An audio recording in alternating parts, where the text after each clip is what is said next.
Well, John Lydon joins me now. John, great to see you. How are you? I'm very much alive, thank you. You're always very alive. I've got some very bad news. Few... I've got to start with some very bad news because, as you know... Stop it. You must not do that. Well, do you know what I'm about to say? That to me too. Do you know what I'm about to say? No, I don't want to. You know there's a certain football match on tonight, right? No! No! Stop it! I won't tell you, but it's not good news. We need a bit of a perk up. Let's just leave it like that. For those who don't know what I'm talking about, John and I are both massive Arsenal fans, and we're playing a massive game tonight against our most bitter rivals, and we're currently losing. That's the bad news. I don't know about being massive. Look, I'm proper Arsenal. Win, lose or draw. That's how it goes. Well, you're right. You're right. You have to suffer the pain to enjoy the joy. John, let me talk to you first of all about this issue over this series that's coming out on Disney Plus about the Sex Pistols. You know, when you all watch that clip, you guys really were one of the all-time great bands. Not for very long, the longevity of the band, but you were magnificent. And it seems entirely right and proper that there should be this series, but you've fallen out with the band members over it. Why? Because they put it together behind my back without mentioning it to me at all until January the 4th last year. Then we got an email from Danny Boyle on the 8th saying he would like to discuss it with us. And on the 9th, over the weekend, the press were banging on my door.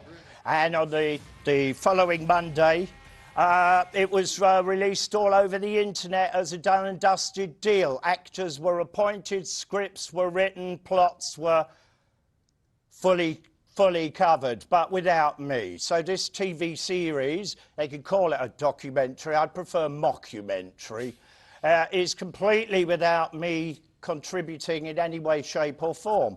And I don't think, to be absolutely honest, anyone could ever consider the Sex Pistols without the man what wrote the songs. Right.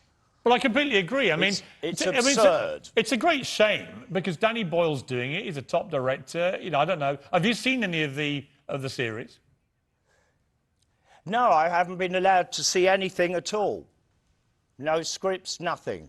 And do you now have any single part of I played in it? Nothing. And do you have any relationship? And I find that bizarre. Yeah. I agree with you, Piers. It would have been a fantastic opportunity to really grasp and enjoy the truth of that situation. But I think they've gone for this watered-down kind of cop-out that isn't going to do anybody any good. What they're doing is destroying the Sex Pistols. Which is a great shame. And, you know, I was reminded of the Sex Pistols. When you see that magnificent anthem, which got everyone going and got banned and the rest of it, God Save the Queen. At the time, you know, it was back at the Silver Jubilee, 1977. And at the time, it was a kind of rant against the monarchy. You were young anarchic punks. As you've got older, John, have you softened your view of the monarchy and the Queen? I didn't. Piers, let someone talk. I didn't write it specifically for the Jubilee. That was my train of thought. And it was several months before we did that boat party. It's very anti-royalist, but it's not anti-human. Right. I've got to tell the world this. You mustn't presume that I'm completely dead against the royal family as human beings. I'm not. I'm actually really proud of the Queen for surviving and doing so well. I applaud her for that. That is a fantastic achievement. I'm not a curmudgeon about that. I just think that if I'm paying my tax money to support this system, I should have a say-so on how it's spent. And do you think, John, I think it's possibly the end of the monarchy because Prince Charles is not going to be able to handle it. What? This is the man that plays Pink Floyd to his cabbages. Remember that? So you think we might be seeing the beginning of the end of the monarchy as the Queen enters the sort of twilight of her life? Possibly. And that's a shame in itself too, because I do love pageantry. You know, I mean, I'm a football fan. How could I not? You know, I I like watching royal weddings because I really did enjoy watching Spitfires and B-52s and the likes flying over the palace. I get quite emotional with all that. Yeah. I love me country, I love me people and everything about it. But if there's problems within it, I think I have the right to say so. And when I wrote God Save the Queen, and believe me, I wrote it, not the others, right? This is me expressing my fully competent point of view on What do you make, John? What do you make you're all of... more than welcome to disagree. No, not at all. You're entitled to your opinions. This show's called Piers Morgan Uncensored. I absolutely want an uncensored John Lydon. What do you think, talking of being uncensored, about Meghan and Harry and their contribution to the royal debate at the moment? I'm sorry, but I think that they've showed themselves to be parasites. If you want to opt out of that family situation, then please, by all means, do and go and work for McDonald's. But don't expect me to be still forking money out to support your nonsense.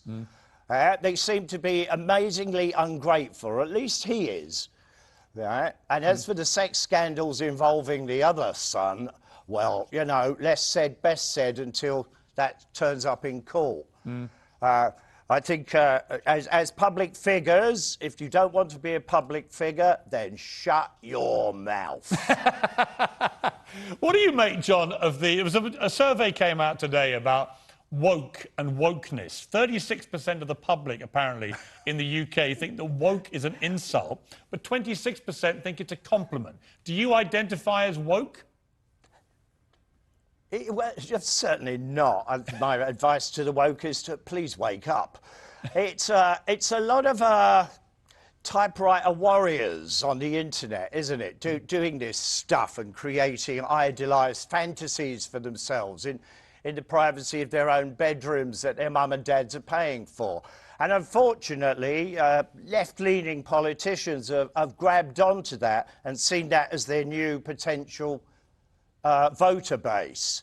That's where it's going wrong, because once politicians declare themselves as woke, well, we're all doomed. We're walking John, into the dark. The reason I love I think it's a current fashionable trend that will end very, very sadly for them, because it really is all about being selfish. Yeah. And ultimately, if the ambition is that we're all woke, then you've achieved nothing. Yeah, I agree. I mean, the thing I love about you, John, and I say this with great sincerity, whenever I've interviewed you, you are literally uncensored and uncensorable. No one has ever told you what you can and can't say, and you wouldn't listen to them if they did. But so many people now, including many people in the music industry, are terrified of saying the right thing, you know, the wrong thing, worried about being cancelled by this cancel culture. What do you make of the fear that everyone's now living in? Well, I think that shows you that a lot of people don't actually know how to think. See, I don't just jump to conclusions. I spend most of my life studying and observing my fellow human beings, so I tend to know what I'm saying. It's not just sloganeering for me or trying to jump onto a bandwagon. And that's how it should be for all of us. Let all those that follow the nonsense sink with that ship.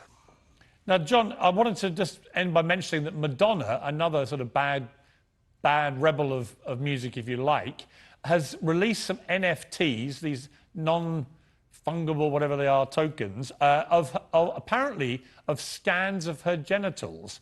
And what I wonder was whether you might be bidding for them. I think, if my memory serves me well, I've seen the real thing, and I never ever want to be reminded.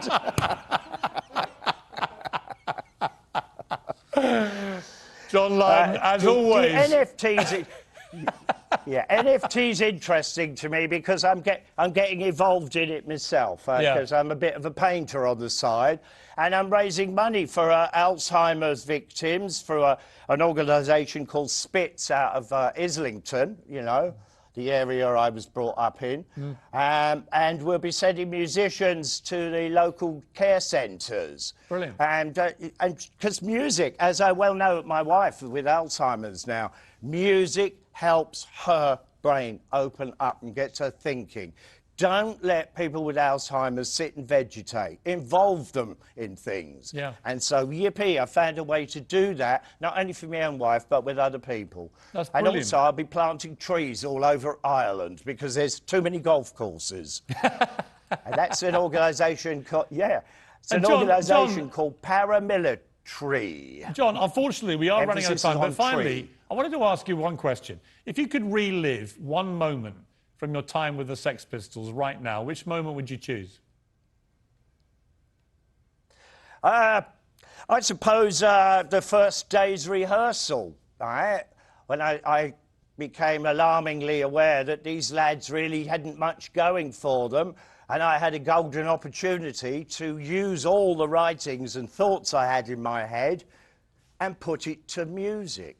And that was just a most fantastic, rewarding feeling. Now, anybody looking back at the Pistols, please remember with fondness just how vital and important we were, not this new nonsense. John, you were vital, you were important. I think you still are vital and important. You're a fantastic guest on any show like this, always. It's great to talk to you, and all the very best to you and to your wife. May the road rise with you and your enemies always be behind you. May the scatter, flatter, batter and chatter. John Lydon, thank you. Great to talk to you. What a character.